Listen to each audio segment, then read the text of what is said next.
can't keep up with your style.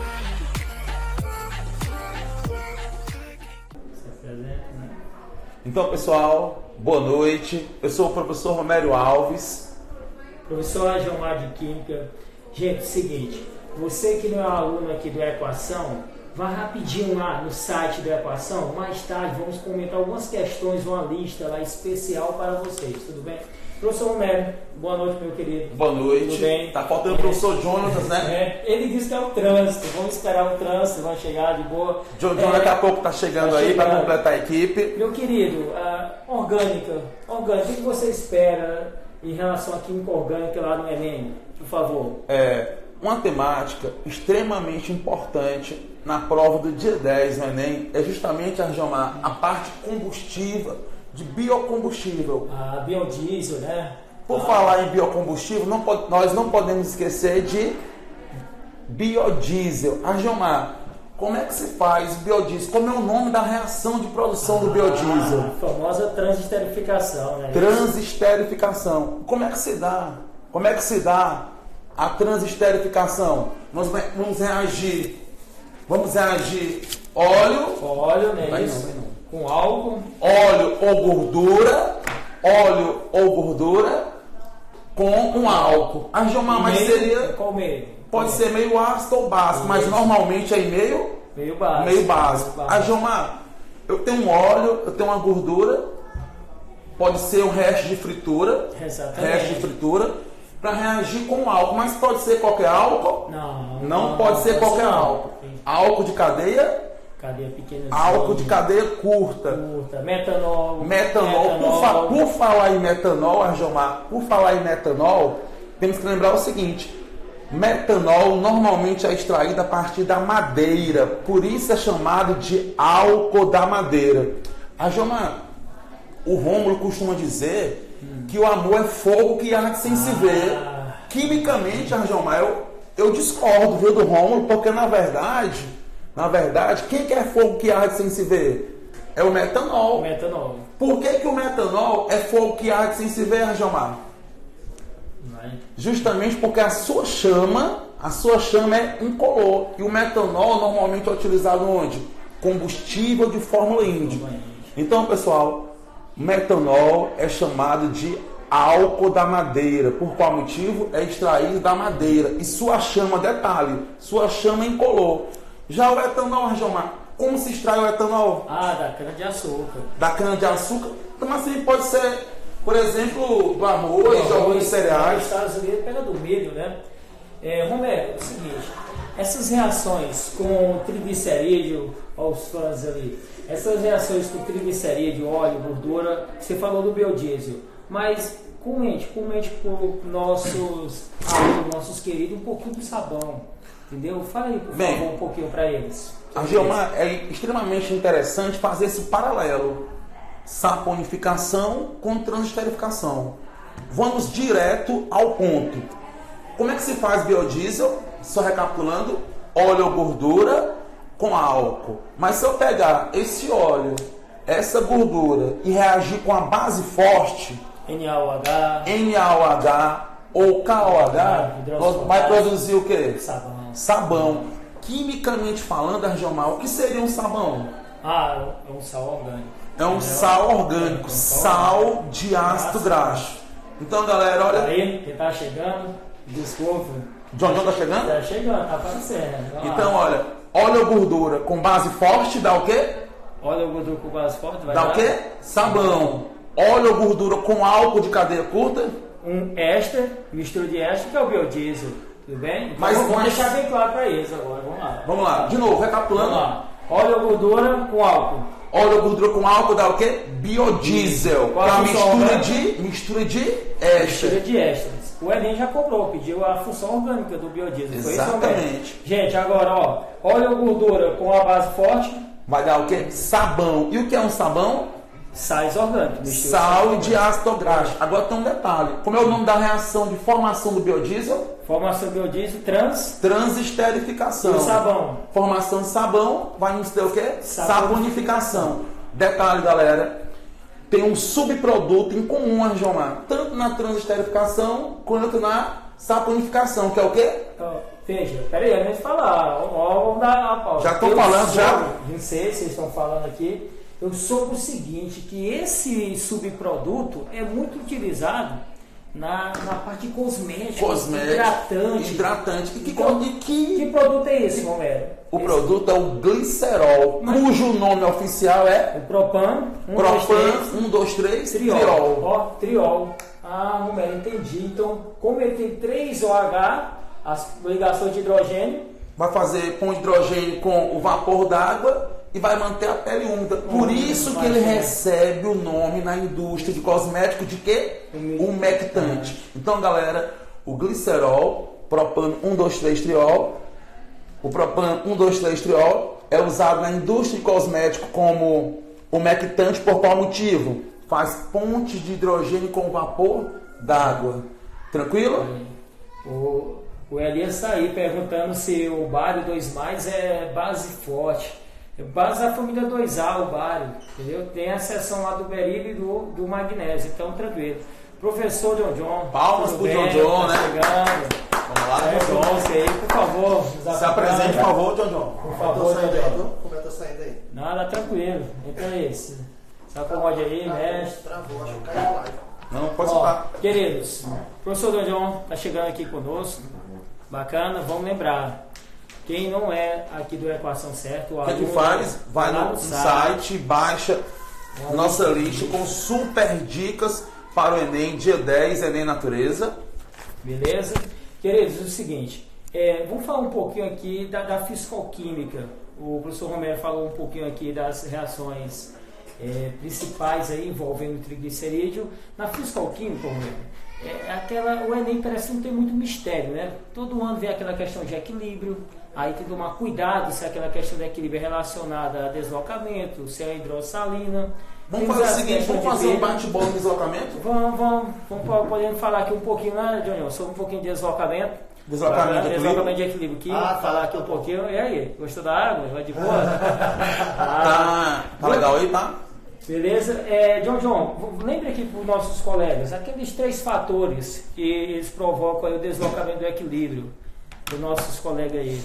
Boa noite, pessoal. Boa noite. Tá aqui, o John chegou. Bem, bora lá. Galera, deslocamento de equilíbrio, princípio de Le Chatelier é uma questão quase sempre da prova, né, João? Isso, sempre vem lá. E é interessante que é um assunto que eles podem colocar, no caso, físico-química, junto com química geral, junto com química orgânica. Colocar as 3 frentes ao mesmo tempo, né?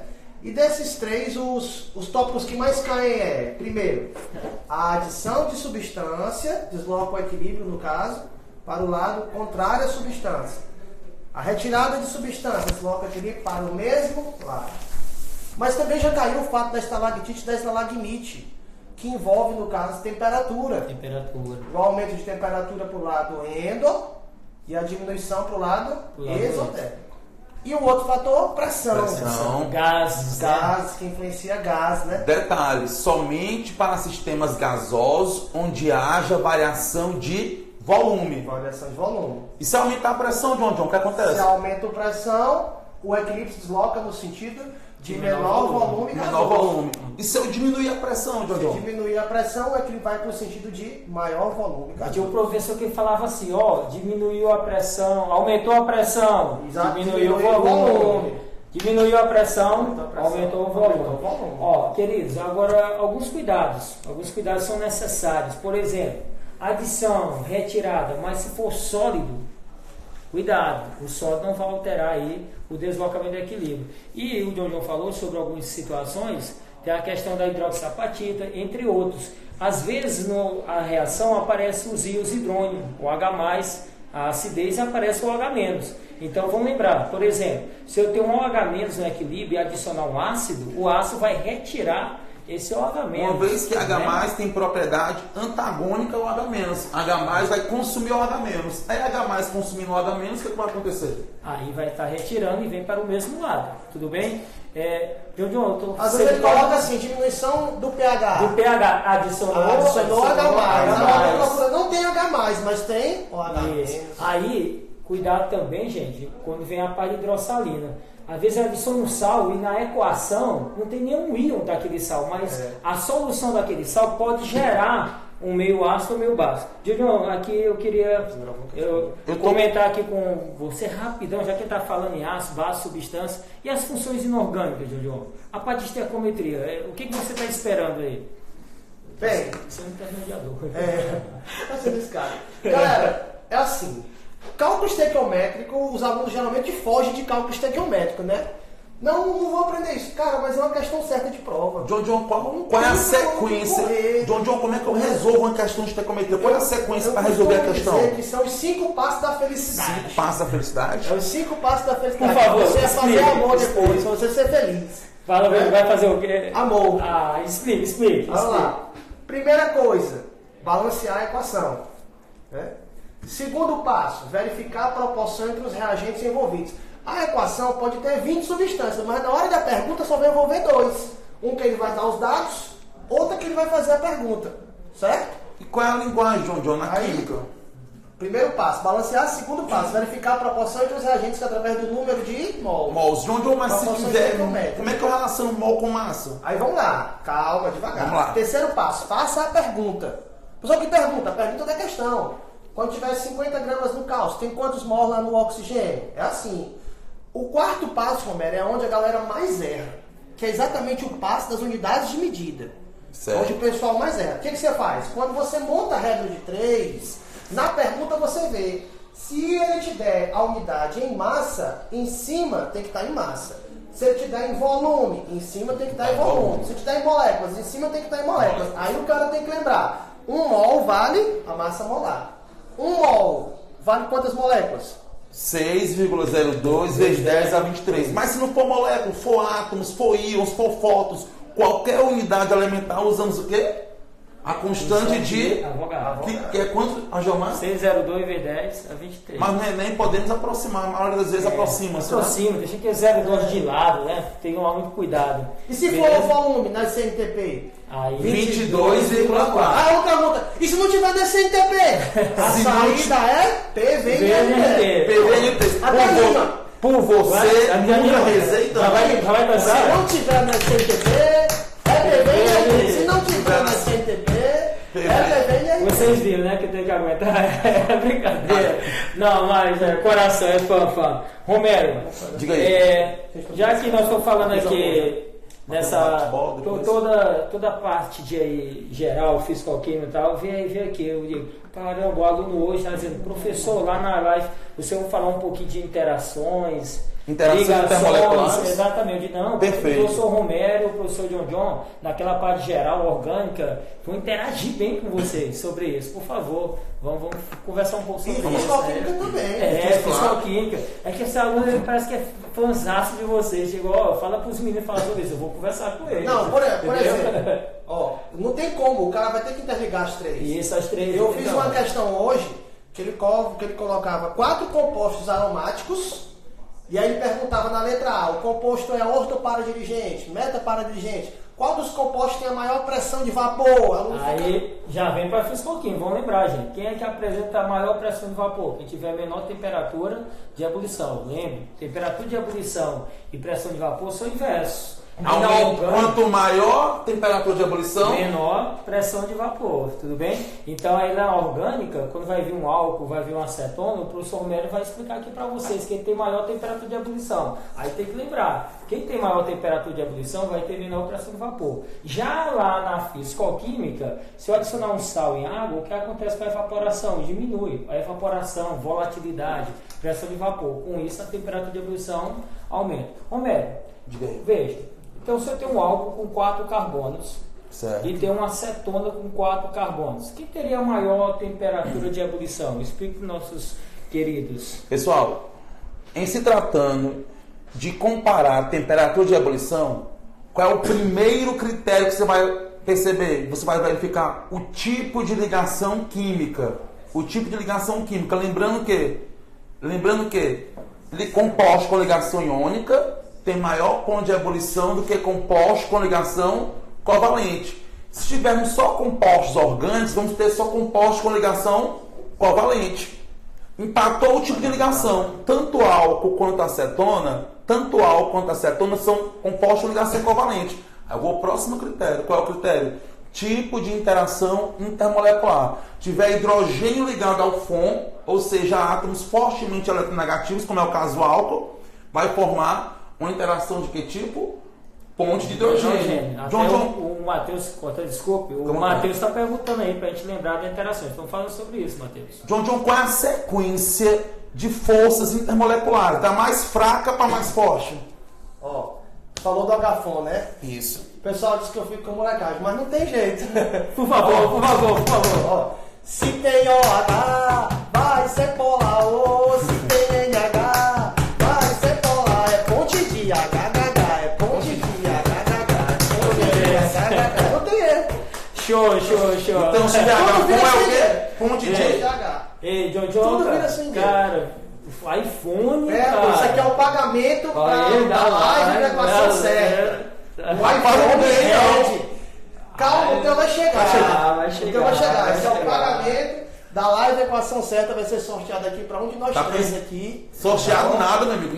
Aqui não tem miséria, não. Vai ser sorteado, não. Cada um vai ganhar Esse aqui é um. o pagamento. Cada um vai ganhar um Esse iPhone. aqui é o meu. Esse aqui é o meu. O nosso tá chegando já. Tá chegando. Gente, vamos falar um pouquinho de pilhas, né? Ah, sim, Rapidinho, cara, calma. A interação, Sim, né? vamos lá. Primeira coisa, a força mais forte que tem é a nuclear. Que mantém Não, vamos os quatro fixar só né? interações intermoleculares. Aí das interações, como o Roberto falou, primeiro tem que olhar o tipo de ligação, metálica, iônica, covalente. Aí vai, interações íon dipolo. O pessoal pensa que a ponte de hidrogênio é mais forte, não. A íon dipolo é mais Lembrar que a forte. ponte de hidrogênio não é uma interação intermolecular. É, exato. Mas só interações intermoleculares. Ponte de hidrogênio e depois Dipolo dipolo. permanente, que é o dipolo-dipolo. E depois? Dipolo induzido. E John, eu tenho uma curiosidade. Tem outras, né? Eu tenho uma- Oxigênio na água. Eu tenho uma curiosidade, John. Como é que as lagartixas conseguem subir pelas paredes? Tem alguma coisa relacionada com forças intermoleculares? Tem, cara. Tem sim. Como é que seria isso? É o seguinte, ó, às vezes o aluno se confunde muito a força intra com a força inter, né? Mas a força intermolecular das lagartixas, ela é força de Van der Waals, não é isso? Aí o pessoal, às vezes, se confunde muito nessa situação. Lá foi uma questão da UFP, Sim. e já caiu na UES também, em 2017, que ele colocava qual das substâncias, qual das forças intermoleculares faz com que a lagartixa ande pelas paredes. Aí ela tinha iônica, covalente, metálica E como é que ela anda pelas força paredes? de Van der Waals. No caso, a lagartixa tem microvisibilidades que interagem com a parede, e aí as moléculas as partículas da patinha da lagartixa interagem com a parede e mantêm ela dentro pela parede. Agora, Então seria o quê? Interação de que tipo? Interações entre as moléculas. Interação de que tipo? Intermolecular. Fracas forças de Van der Waals. Fraco. Ou de polo induzido ou de polo instantâneo. Exato. Beleza? veja, nós falamos lá no início sobre o sabão. É isso? Já falamos de sabão já É, hoje. então podemos associar também, professor Romero, a relação da interação do sabão com a água, com o óleo, com a gordura. Sim. Aí, ou seja, aí você tem aí uma mistura deles, essa união que gera um colóide, não é Certo. isso? Mas também podem trazer para a interação. Sim. Você tem lá a parte polarizada e hidrofílica. Aí, Romero, como você falou que é um sabão, um sal orgânico, explica para o aluno, lá na cabecinha da estrutura, lá na extremidade, qual a interação que tem, qual a interação com a água, da parte polar, da parte apolar, para a formação daquela micela. É porque, na verdade, os sabões, assim bem como os detergentes, são substâncias anfifílicas. Isto é, tem uma parte polar que interage com a água e uma parte apolar que interage com material hidrofóbico, com óleo ou gordura. Tranquilo? Então, olha, como é que ocorre a dissolução? Como é que o sabão limpa? A parte polar interage com a água e a parte apolar interage com o material hidrofóbico, com a gordura. Por falar em sabão e detergente, John, é bom de fazer uma comparação, né, João? Isso. Sabão versus detergente. Quem é 100% biodegradável?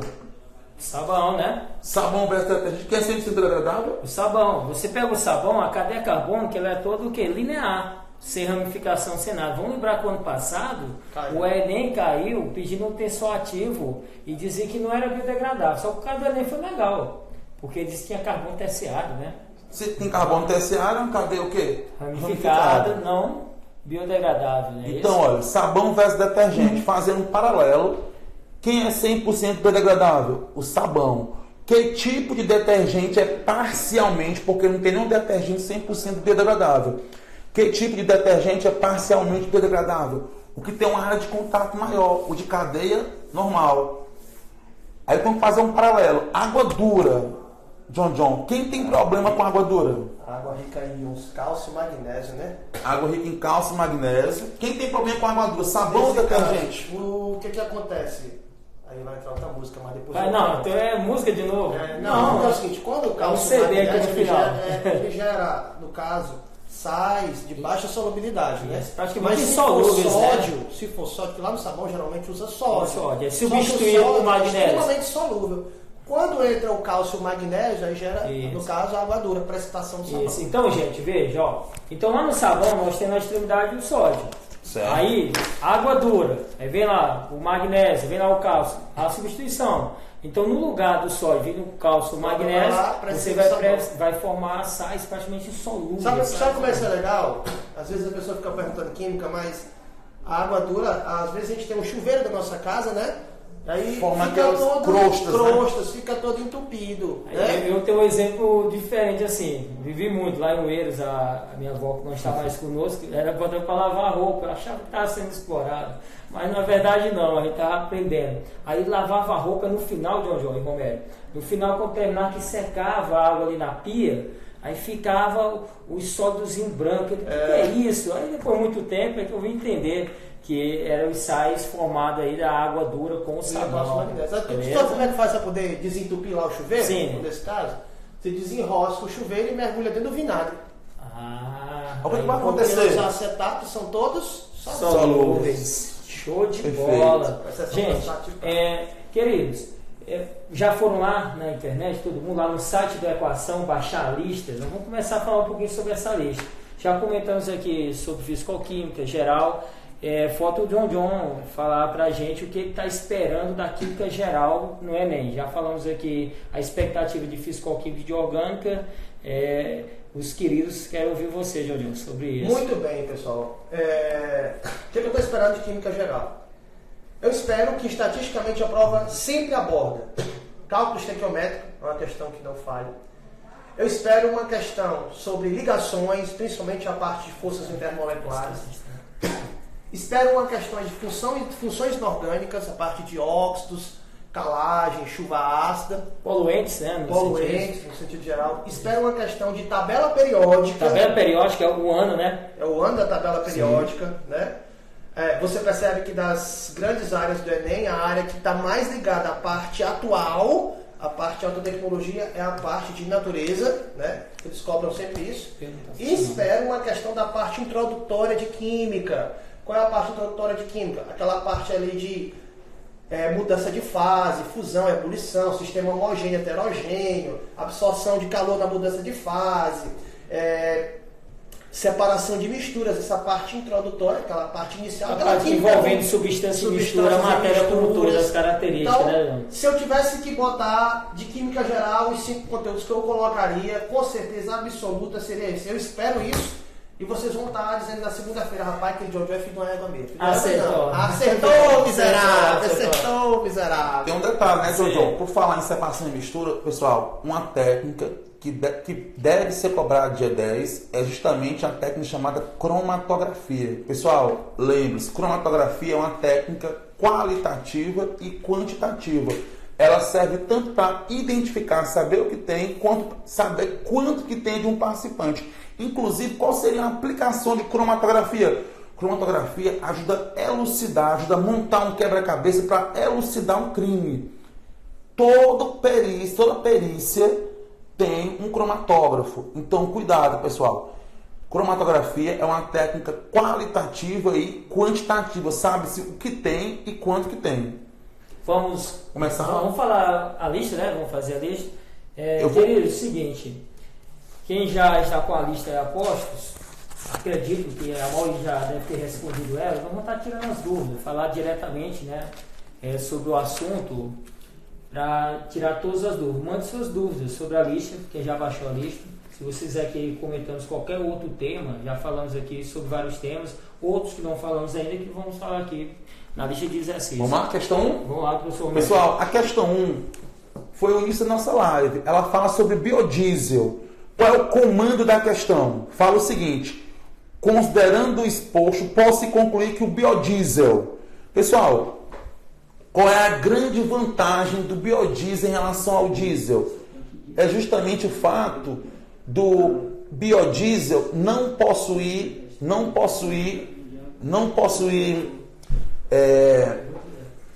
impurezas com enxofre e nitrogênio. Porque se tiver impureza com enxofre e nitrogênio, o que vai acontecer? Vai formar óxido de enxofre e óxido de nitrogênio, e esse óxido de enxofre e óxido de nitrogênio, ao reagir com a água, vai formar ácido forte, provocando um fenômeno chamado de chuva ácida. Então a letra A diz o seguinte, que o biodiesel é mais eficiente que o óleo diesel do petróleo, ou de origem fóssil. Na realidade, a eficiência é a mesma. Qual é a vantagem? Que o biodiesel não possui enxofre nem nitrogênio como impureza. E é o que diz a letra B. A letra B fala o seguinte, que o biodiesel é uma alternativa que auxilia a solução de problemas relacionados à poluição ambiental, aproveitando um resíduo, porque pode ser resto de fritura, um resíduo que pode contaminar o solo e a água. Então, pessoal, aquele óleo queimado, aquele resto de fritura, se você reagir com um álcool de base, um álcool de cadeia curta e meio básico ou ácido, geralmente meio básico, vai produzir o biodiesel. Então a alternativa B satisfaz. Vai comentar uma agora, João Mário? Vou. Queridos, a questão número 5. A questão número 5 dessa nossa lista vem falando um pouquinho aí da parte de radioatividade. Vamos lembrar, quando você estiver lendo o texto, sempre lá no Enem, com calma, você vai destacando os principais itens. Eu gosto de usar sempre esse termo, Daniel. Vamos destacando os termos técnicos, valores, entendeu? Informações sobre propriedades físicas, propriedades químicas. Na leitura do texto da questão número 5, lá no finalzinho, ele vai falando da meia-vida. Dizendo que o iodo tem a meia-vida de 8 dias. Pronto. Então, a cada 8 dias, a atividade do iodo se reduz pela metade. Aí vem a reação, o iodo formando o xenônio, que emite a partícula beta. Veja que a massa ela não muda, porque emitiu beta. Então, eu falo o seguinte, analisando uma amostra de 40 mg de iodo, cuidado com a pergunta, ó, que é a razão entre a massa de xenônio e a massa de iodo. Então, gente, quando o iodo for se desintegrando, vai formando o xenônio, tudo bem? Então, veja, 40 gramas, ao passar a primeira meia-vida, 20. Ao passar a segunda meia-vida, 10. Então, vou dar uma pausa. Se eu tenho 10 gramas de iodo, então é sinal que eu vou ter 30 gramas desintegrado, que agora é de xenônio. Então, voltando à pergunta, analisando uma amostra com 40 miligramas de iodo, a razão entre a massa de xenônio e a massa de iodo, na amostra após 24 dias. Então, Romero, se a meia-vida é 8 dias e se passaram 24 dias, nós temos 3 meia-vidas, não é isso? Então, vamos lá. Ó. Se eu tenho 40 gramas de iodo, após a primeira meia-vida, 20. Após a segunda, 10. Após a terceira, 5. Então, qual a massa restante de iodo? 5. Só que ele quer a razão do xenônio. Veja que na equação a proporção é de 1 para 1. Então, se eu tinha 40 e agora eu tenho 5, 35 se desintegraram, formaram o xenônio. Então, 35 do xenônio sobre 5 do iodo, a razão é 7. Tudo bem? Então, aí nós temos a letra C. C de churrasco. C de churrasco? C de churrasco. John, por favor, vai lá, você quer comentar alguma para os meninos? Vai lá. Pessoal, você vai pegar a questão 9 bem por obséquio, por favor. Diz assim. A emissão de óxidos ácidos para a atmosfera vem crescendo cada vez mais nas últimas décadas. Eles podem ser emitidos através de fontes naturais, tal como a respiração vegetal e animal, erupções vulcânicas e decomposição de restos vegetais e animais. No entanto, o fator agravante é que alguns óxidos ácidos são liberados também na combustão de combustíveis fósseis, como derivado de petróleo, gasolina, óleo, diesel, aquilo que o Romero falou, né? Do biodiesel que não tem enxofre. Sobre óxidos ácidos e suas implicações ambientais, é correto afirmar que óxidos, quando o aluno está desesperado, ele faz assim: começou com H é ácido, terminou em OH é base. Não começou com H nem terminou em OH é sal. Tem 2 elementos, um deles é oxigênio e é um óxido. Uhul! Vai embora. Vai embora. Só sal. Só sal. Só sal. Óxidos básicos, como é que ele faz? Divide a tabela periódica no meio. A família 1A e 2A tem características básicas. Metal alcalino e metal alcalino terroso. 4A, 5A, 6A e 7A, óxidos ácidos. Quando o NOx for 3, geralmente é um fóton. Beleza. Então, no caso, ele está falando de óxidos ácidos. São aqueles que estão da família 4A, 5A, 6A, que são ametais. Então, você vai ter um ametal ligado ao oxigênio, que também é um ametal. Que tipo de ligação vai ser ametal com ametal? Ligação entre átomos covalente. Que a gente chama, no caso, molecular, porque vai formar uma molécula. Perfeito. Então, os óxidos ácidos são, sim, compostos moleculares. Quais são os principais causadores da chuva ácida? Eu sempre digo, toda chuva é ácida. Por causa do CO2, que é um óxido ácido e já deixa a chuva naturalmente ácida. Mas ela vai ter dois ácidos fortes quando estiver em locais poluídos, por causa do enxofre, SOX, e do nitrogênio. E gera ácido fúrico, e do nitrogênio, que também tem em locais poluídos ou com descargas elétricas, que gera ácido nítrico, HNO3. Esses dois ácidos vão deixar a chuva bastante ácida. Então qual seria aí a resposta? Então, o nosso gabarito, letra A, de amor. Bora lá, doutor Pérez.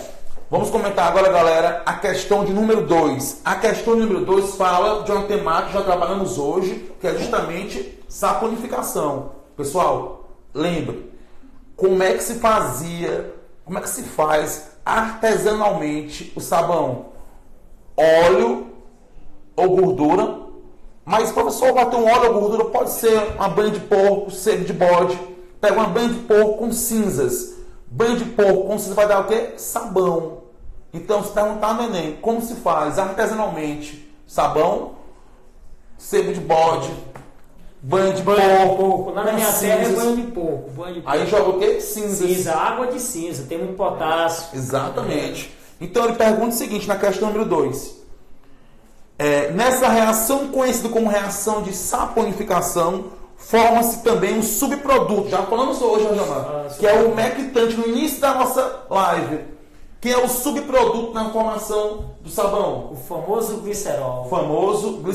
Cujo nome oficial é o propano 1, 2, 3, criol. Vamos lá, Jamar? Chama lá de glicerina também. Glicerina também.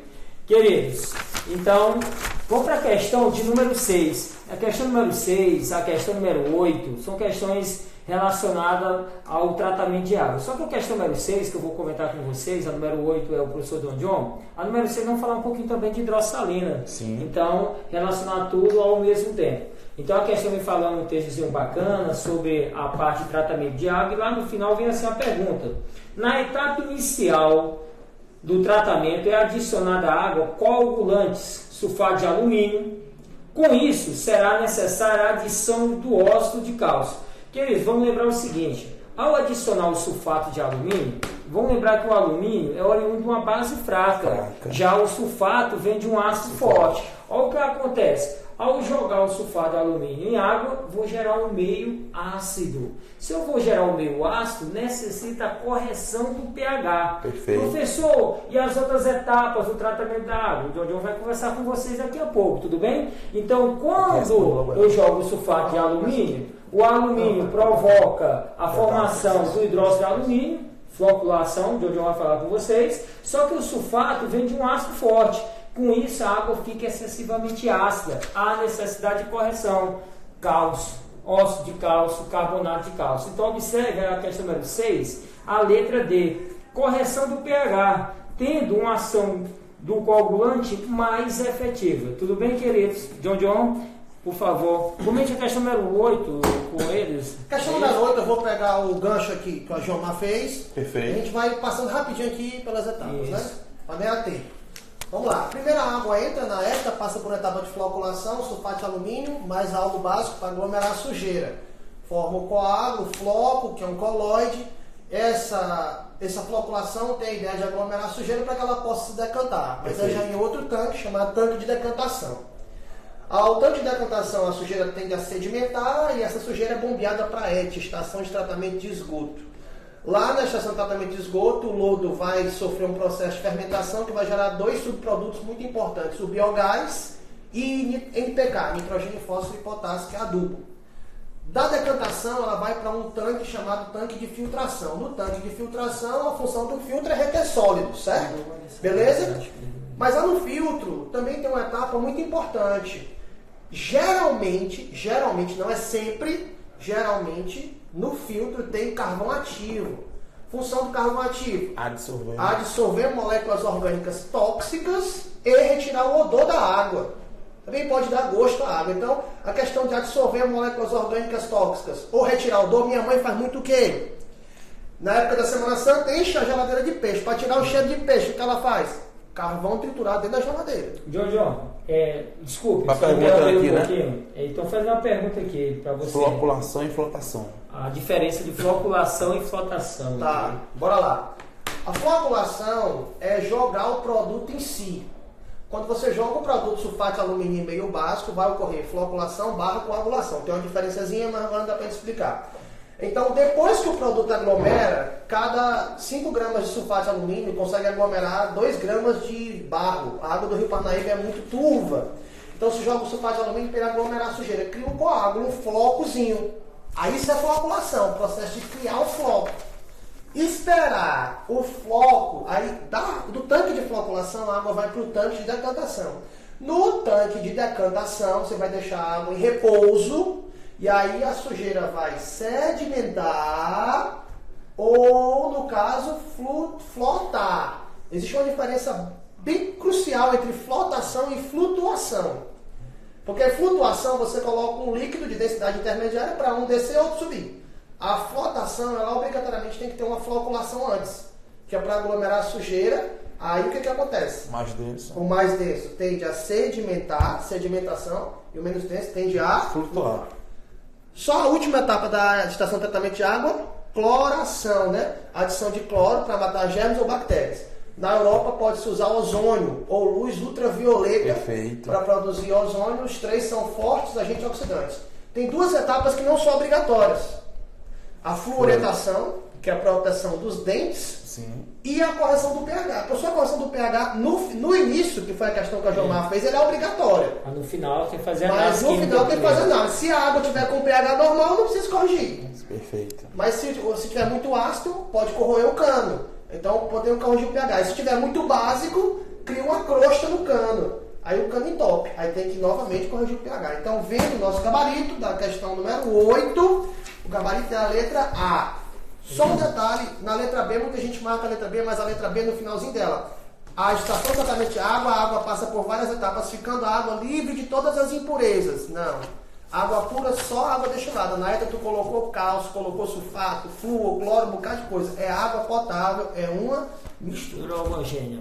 Você vai responder qual, Romero, os queridos? Pessoal, vamos resolver agora a questão de número 3. A questão número 3 fala justamente de uma temática que eu penso que deve estar lá na prova dia 10. Que temática é essa? Fala sobre oxidação. John, batemos o ano todinho em antioxidante. Pessoal, como eu reconheço quimicamente que uma molécula tem potencial, como eu olho para a molécula orgânica e verifico que ela tem potencial antioxidante? Elétrons π conjugados. Eu até brinco em sala de aula, são 4 perguntas com a mesma resposta. Pessoal, como é que eu reconheço que um composto orgânico é colorido? Elétrons π conjugados. Como é que eu reconheço que um composto orgânico tem atividade antioxidante? Elétrons π conjugados. Vai fazer uma música, né? Como é que eu reconheço quimicamente que uma molécula orgânica absorve luz UV? Elétrons π conjugados. O Luan está dizendo isso aqui, o Luan. Como é que eu reconheço que um polímero é condutor de eletricidade? Elétrons π conjugados. Teve dúvida? Elétrons π conjugados. Tem um detalhe, Arjomar. A questão fala aí, nós temos um composto insaturado e adiciona hidrogênio. Eu quero lembrar o seguinte, que óleo ou gordura, eu tenho um óleo que é poliinsaturado e adiciona hidrogênio. Colesterol? Não, óleo mais hidrogênio. O que acontece com a ligação dupla? É rompida, só que tem um detalhe. Os compostos poliinsaturados, eles potencializam, por favor, carta na manga. Olha. E vai. Olha, eu tenho óleo vegetal. Óleo vegetal, ele potencializa a produção do bom colesterol.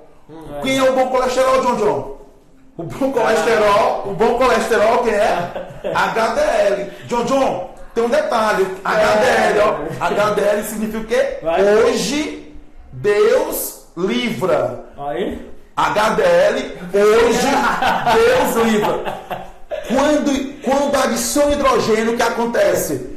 Ao invés do bom colesterol, vai potencializar a produção do colesterol ruim. O que é um colesterol ruim? LDL. E o que significa LDL? Para ajudar você na hora da prova. O Everett, que estava ali, o professor Everett. Logo, Deus leva. Ah, Maria, não. Então, olha, o bom colesterol, hoje Deus livra, e o colesterol ruim, logo Deus leva. Ó, mas isso aqui ficou meio sem graça, porque meu colesterol deu alto. Deu alto, pois cuidado, viu, Gilmar? Vou ficar com esse. Então, galera, olha, a reação mostrada aí na questão 3 é uma reação de adição de hidrogênio. Portanto, o óleo pode ser transformado em gordura através de uma reação de hidrogenação. Logo, qual a alternativa correta? Letra A. Beleza? Queridos, seguinte. Eu coloquei 3 questões aqui de físico-química para debatermos um pouco. A questão de número 7, beleza? Todo mundo aí, vamos começar aí a questão número 7. Ela vem trazendo aquelas questões tradicionais de entalpia. Quando vem aquelas questões de combustível, massa molar, energia. Então, primeira coisa, se o combustível, por exemplo, o metano, CH4, para cada mol de metano queimado, tem um carbono, vai gerar um CO2. Então, cuidado com as perguntas tradicionais.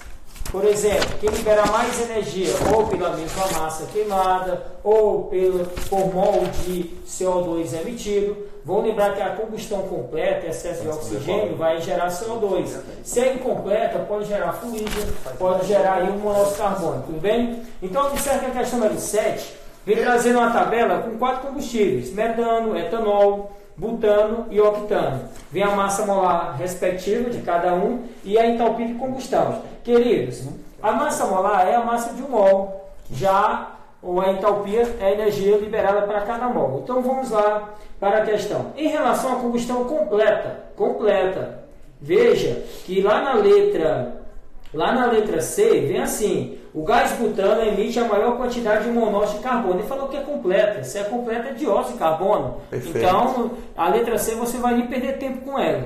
A letra A está dizendo o seguinte: o gás metano constituindo GLP. Olha de onde, ó. GLP, gás metano. Não. É do GNV. Isso, aí GLP é o gás liquefeito do petróleo. Propano, butano, então tá fora, beleza? Ó o Everett. Letra B, o etanol emite menor quantidade de gás carbônico por energia liberada, comparado com o gás butano. Aí, cuidado, você vai relacionar CO2 em relação à energia. Veja, emite menor quantidade de gás carbônico para cada energia. Você vai pegar a quantidade de energia, ó, por exemplo, o etanol tem 2 carbonos, 2 CO2. Você vai dividir pela entalpia. Já o butano, 4 carbonos, 4 CO2, vai dividir pela energia. Não vai ser menor não, gente, vai ser maior. Então, muito cuidado. Já na letra E, está dizendo o seguinte: queimando a mesma massa de ambos os combustíveis, o mais viável economicamente, ou seja, libera mais energia, é o octano. Aqui é a pergunta tradicional. Ele quer saber quem libera mais energia pela mesma massa queimada. Gente, ó, quem libera mais energia pela mesma massa. Você vai pegar a entalpia de cada um, dividir pela massa molar de cada um. Aí você vai encontrar a relação da energia em quilojoule pela massa em gramas. Aí, o mais viável é o metano.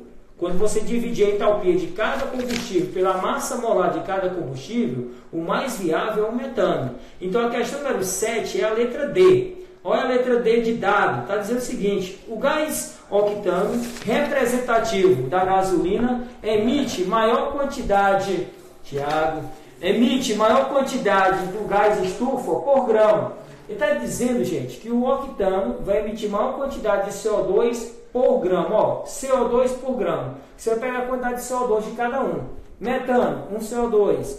Etanol, 2 carbonos, 2 CO2. Butano, 4 carbonos, 4 CO2. Octano, 8 carbono, 8 CO2. Vai pegar o número de CO2 de cada um e dividir pela massa de cada. Aí você vai encontrar realmente o octano. Então, questão número 7, letra D, queridos. Vamos lá. Questão 10, tá bom? Eu falei que eu acredito que vai cair uma questão 10 da parte introdutória de Química Geral, né? Mudança de fase, fusão, ebulição, tá. Como é que funciona? A passagem do estado físico sólido para o líquido e do líquido para o gasoso é um processo que é endotérmico, absorve calor. Então a fusão e a vaporização, que pode ser ebulição, evaporação ou calefação, ela absorve calor. E a volta do estado gasoso para o líquido, condensação ou liquefação, depende se for gás ou vapor, e do líquido para o sólido é um processo que libera calor, é um processo exotérmico. Vou dar um exemplo. Todo domingo eu vou almoçar na casa do meu pai. Quando chega lá, eu vou comprar uma Coca-Cola daquela de vidro, que é a melhor Coca que tem, né? A de vidro. Não é de vidro, não, é vidro. E aí eu vou lá na barraca do seu Manel, o seu Manel pega a Coca e enrola no jornal. Que diabo é que esse velho tá fazendo enrolando essa Coca no jornal? Às vezes as pessoas não entendem. O que acontece? No ar tem água. E aí quando você pega uma garrafa como essa de água mineral, no ar tem água, a água na forma de vapor adere nas paredes do recipiente, porque está frio, e aí exatamente, ó, tá cheio de água aqui ao redor, e aí ela deixa de ser água gasosa e passa a ser água líquida. Essa mudança de fase libera calor para o sistema. O que acontece com a água? A água aquece. Então por que o seu Manel enrola a Coca-Cola de vidro no jornal? É para impedir o contato da água na forma de vapor com o recipiente, mantendo assim ele mais frio durante mais tempo. Tô certo, Lagarde? Mais ou menos. Então, o que ele quer saber da questão? Todo mundo aqui já bebeu água de pote, não é possível. Você é do Nordeste, você já bebeu água de pote. Aquela água de pote ou moringa de barro que tem um gostinho de barro, né? Todo mundo já bebeu uma vez na vida. O pessoal fala assim, é bem gelada. É bem geladinha. Não é essas coisas não. Resumidamente claro, o pote é poroso. Se ele for esmaltado, o processo não funciona. Se ele for pintado, não funciona. Como o pote é poroso, o que acontece? Imagine que nós três aqui, eu, Romero e a Jomar, somos molequinhas de água. Molequinhas de água. Eu vou chegar no Romero e no Jomar. Vai não. E vou absorver o calor deles. Não. Quando eu absorver o calor deles, muito calor para absorver. eu vou evaporar. E eles vão ficar no frasco. Vão ficar como? Sem calor. Vão ficar o quê? Fresco. Os dois vão ficar frescos. Não, para. Tu tá absorvendo. Não, é o contato. O contato com o Romero, o contato direto. Toda evaporação precisa de calor. Então na questão 10 está falando exatamente disso. A água vai sair do estado líquido para o gasoso. No caso, é evaporação porque é um processo espontâneo. Se fosse forçado, é ebulição. Instantâneo, calefação. Então a evaporação, ela retira o calor do sistema, o sistema fica sem calor, fica frio. Já vai com letra C de vai, Corinthians! Que bom! Olha, galera, para fechar a participação, vamos responder agora, Jomar, a questão de número 4. A questão número 4, qual é a temática? Introdução à química orgânica com funções orgânicas. Ele pergunta qual é o comando da questão. Ele fala o seguinte: a substância que apresenta carbono assimétrico e os grupos funcionais encontrados nas estruturas desses estimulantes é respectivamente. Pessoal, se você observar, tem uma carta na manga, Jomar? O Jomar, como assistente, olha, se você observar com carinho, a anfetamina, nós temos o grupo NH2 e o grupo NH2 está ligado ao carbono que possui 4 ligantes diferentes, está ligado ao carbono assimétrico. E reconhecimento de funções orgânicas. Temos aí amina e temos o agrupamento amida. Portanto, o gabarito é a letra B de bola. Foi só uma. Pode só o número 11, professor Romero. Vamos dar tempo de comentar ela, né? Número 11. Bora lá? Rápido, João, número 9, né, Julião? Não, número 9 eu já fizemos. 9. Isso. A 11, vamos lá? Só 11. Bora lá, então. Composto 1. As dioxinas sofrem magnificação trófica. Na biologia, magnificação trófica, compostos bioacumulativos. Quem é bioacumulativo? Apolar. Se o composto é apolar, qual é a força que interage? De produzir. Composto 2. Catequinas. Tá cheio de OH. Se tem OH, vai ser polar. Ou se tem NH, vai ser polar. Tem OH? É polar. É ponte de HHH. É ponte de HHH. Tá faltando isso aí, né? Tu, quando era novinho, tu ficava no barril 500 lá dançando, né? Mas tudo bem. No composto 3, você percebe que tem íons, interação íon-íon. Que tipo de interação é essa? Iônica. Íon-íon é interação iônica. E se for um íon com água? Ponte de hidrogênio? Não. Íon com água, íon de polo. Composto 4, DNA. O DNA interage por ponte de hidrogênio. Presta atenção, isso aqui pode cair, ó. Qual é o maior pareamento? Guanina com citosina ou adenina com timina? Guanina com citosina. Gal Costa. Por quê? 3 pontos de hidrogênio. O pareamento é mais intenso, tá bom? Então, o composto 5 tem OH, ponte de hidrogênio. Beleza, gabarito da questão 11. Letra C, que vai Corinthians. Então, galera, agora nós vamos finalizar a nossa live. Na verdade, era só um momento de confraternização com vocês, relembrar alguns conceitos.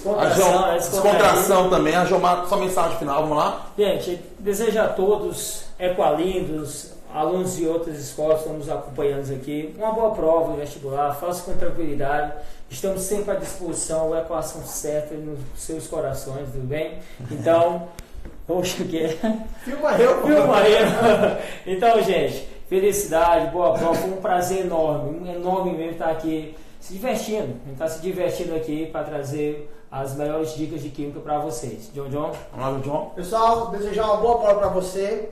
Eu tenho certeza que ao longo do ano você se preparou muito para chegar a esse momento. Eu tenho certeza que você está preparado.